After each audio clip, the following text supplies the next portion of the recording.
Quando o cabelo está crescendo, isso vale principalmente, presta atenção, principalmente para as questões frontais. Por que, Paulo, isso? Escuta essa história.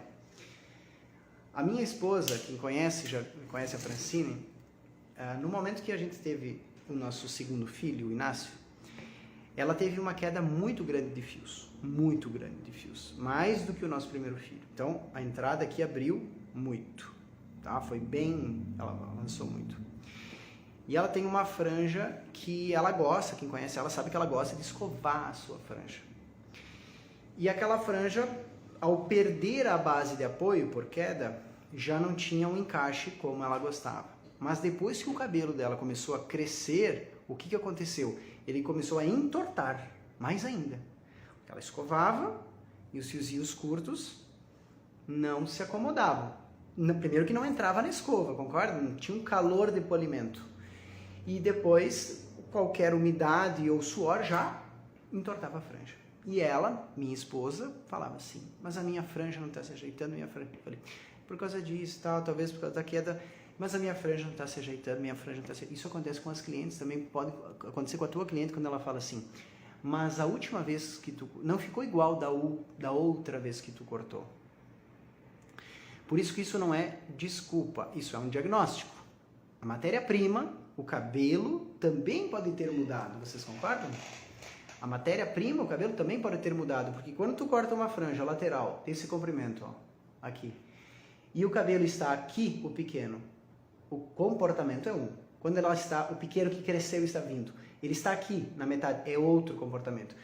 Quando que ele vai curar? E aí que eu falei para minha esposa, eu falei assim, para ela, era uma manhã, um sábado de manhã, tomando café, os nossos filhos dormindo, ela acordou com a franja que não conseguia ajeitar, e eu disse para ela assim, meu amor, agora tu vais me ouvir, não como teu esposo, como teu marido, mas tu vai me ouvir como cabeleireiro, senta e me escuta como cabeleireiro. Aí expliquei da linha de crescimento, que estava muito pequena, que se tinha rareado, e falei dos fios e fiz um desenho para ela. Um desenho. Expliquei os terços. Vou mostrar para vocês aqui, ó. Os terços da franja. Vamos imaginar a franja dela desse tamanho, tá? E o cabelo da minha esposa aqui assim. Primeiro ele caiu bastante, certo? Olha lá que legal. Primeiro ele caiu bastante, então tava incomodando. A queda primeiro, mas aí ele começou a crescer, ó. Vocês concordam que esse fiozinho aqui não entra na escova? Ele não consegue nem ser aquecido. Então o que ele faz com esse? Tu escova liso, mas daqui a pouco ele tá torto, porque quem manda é a raiz. Tá? Ele vai crescendo. Ainda, até ele chegar no meio, ainda ele tem o poder de entortar a ponta, porque a raiz comanda. E aí tu imagina tu fazer alisamento num cabelo que tem esse tamanho, esse fio, por exemplo, tem um comportamento de durabilidade muito maior. Esse, vamos supor, 2 meses de alisamento numa franja, tá? O fio maior tem isso aqui, comprimento. Então tem o quê? 1/6, 1/7 daquele comprimento de crescimento. A ponta tem o poder de puxar ele para baixo, tem peso e não entorta a franja. Só que aqui, 2 meses de comprimento, é quase 1/3 do fio. Então a raiz manda nesse, aí esse encrespa. Aí ela fala que o teu alisamento também não está durando, mas tem que ver se a queda é grandiosa. Tá? Qual o poder, qual é a intensidade da queda e as fases de crescimento. Voltamos lá. Então a gente precisa explicar para as clientes sempre que quando o cabelo ultrapassar a metade, ou né, a gente trabalhou em terços, 1, 2, 3, raiz, meio e pontas, quando ele chegar na metade, nós já começamos, olha lá, na metade, olha o cabelo crescendo aqui, ó, tá? A gente já começa a se aproximar da cura. A gente começa a se aproximar da cura. E quanto mais o cabelo for chegando no terço final, vamos fazê-lo crescer, crescendo, crescendo, crescendo. Pronto. O comportamento será de encaixe, de suavidade.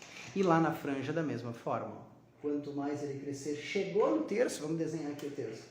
Raiz, canto médio, meio e as pontas. Quando ele chegou daqui para lá, a franja já está no lugar de novo. Então, conversar com a cliente, entender, mexer no cabelo, pegar o secador e jogar o secador. Quem chegou agora, vou fazer mais uma vez na boneca, porque talvez perdeu o que eu quis mostrar. A gente está mostrando para a cliente, com o secador, as fases mais intensas de queda que ela passou.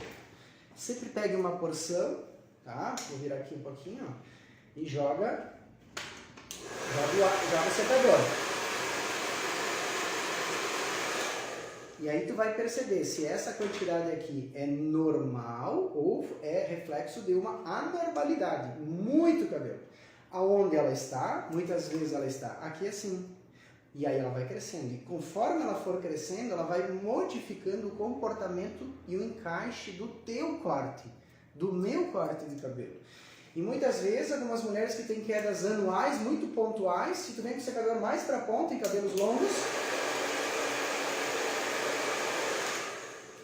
tu vai encontrar um outro ciclo de queda. Tá? Claro que eu posso ter cabelos curtos também por quebra. E aí está o equívoco, né? Se for, por exemplo, uma mecha mal feita, essas questões, muito cuidado. Vamos tomar cuidado com isso, para que deixe a natureza agir sobre a queda, mas não vá lá e provoque, né? E nem afinar demais o cabelo quando tu queres que ele não se modifique do seu comportamento. Por isso, daquelas regras de texturização que eu gosto que a gente domine. Primeiro, todas as técnicas, tá? Todas elas. Picotado, despontado, canais, slice, deep cutting, tesoura dentada, back cutting. Se tu dominar esses sete elementos da texturização, tu voa em cortes de cabelo. Todas essas técnicas eu explico no meu curso, tanto no presencial quanto no online. Passo a passo como fazer. E entender como aplicar. E entender se precisa aplicar. Porque muitas vezes vamos pegar o seguinte, eu quero fazer uma textura, eu sempre fiz nessa cliente muita texturização, mas ela teve uma grande queda e esvaziou muito o cabelo começou a crescer tal qual eu fiz aqui. Olha lá. Então, eu muitas vezes provocava na textura um afinamento das pontas, mas ela tinha uma grande massa. Agora eu vou lá, tem muito cabelo que já está aqui, ó. Tá lá. Pequeno. E aí eu vou e afino mais ainda aqui. O que vai acontecer? Porque eu fui no curso do Paulo, ele me ensinou que era para fazer toda a cabeça. Não. Textura, ela é feita com percepção. Tu precisa entender exatamente aonde precisa, tal qual um corretivo. Olha só, aqui, por exemplo, se eu for colocar alguma coisa para tapar minha espinha, aqui tem que tapar, não toda a cara. Então a textura vai harmonizar onde precisa. Essa sutileza a gente sempre alerta, ensina, orienta em todos os nossos cursos, porque este é pulo do gato. Texturização em cima da boa obra, da boa construção, claro, porque tem gente que texturiza bem e constrói mal, tem gente que constrói bem e texturiza mal. Como nós praticamos e aplicamos tanto a construção de estrutura de um corte quanto a sua textura, nós somos construtores, engenheiros, somos arquitetos de interiores, porque nós começamos e terminamos o corte, tu precisa sim dominar todas as técnicas. Sim, precisa. Por quê? Porque o cabelo precisa disso. Não é eu, Paulo, que sou chato, que acho que precisa. Não, o cabelo precisa. Mas ele precisa de algo e tu tem que entregar o que ele te pede. Então escute e entregue. Dominar todas as áreas de densidade do crânio, perceber aonde tem mais ou menos cabelo, entender aonde tu vai dar a tesourada, se tu está trabalhando no meio da mecha, no terço final da mecha ou na raiz da mecha. Paulo, então tu falou que fazer a textura em canais perto da raiz é um erro? Não, depende, tem uma característica, não é um erro. Tudo, quem já me ouviu falar em curso, tudo dá alguma coisa. Que coisa é essa? Quando eu domino o método, quando eu tomo para mim, ou tu toma para si o conhecimento, a gente começa a ter menos surpresas nos cortes de cabelo e dar menos culpa à lua, menos culpa ao lado que ela dorme, menos culpa para as estrelas e assumir mais a culpa. Interpretar o que cada cliente tem qual é a sua característica, olhar para ela, mexer na cabeça dela antes de lavar o cabelo, observar linhas de crescimento, aonde o cabelo tem densidade, se tem uma parte que tem mais densidade, no toque do cabelo da cliente antes de lavar, já perceber qual é o lado que tem mais cabelo do que o outro. Isso é muito comum, um lado ter mais do que o outro, e se eu não observo isso, eu atuo da mesma peso de mão dos dois lados, eu intensifico ainda mais o lado que tem menos cabelo. Então, quando eu vou trabalhar muitas vezes em canais, eu tiro pedacinho, pedacinho, pedacinho, se é o lado que tem menos, pedação, pedação, pedação, se é o lado que tem mais. Por quê? Porque eu estou vendo o que eu estou fazendo. Eu não botei uma viseira e saio fazendo porque alguém me falou que tem que fazer. Então, nós temos que ter a percepção, a sutileza no corte, para que a gente consiga, principalmente na texturização, entregar o refino.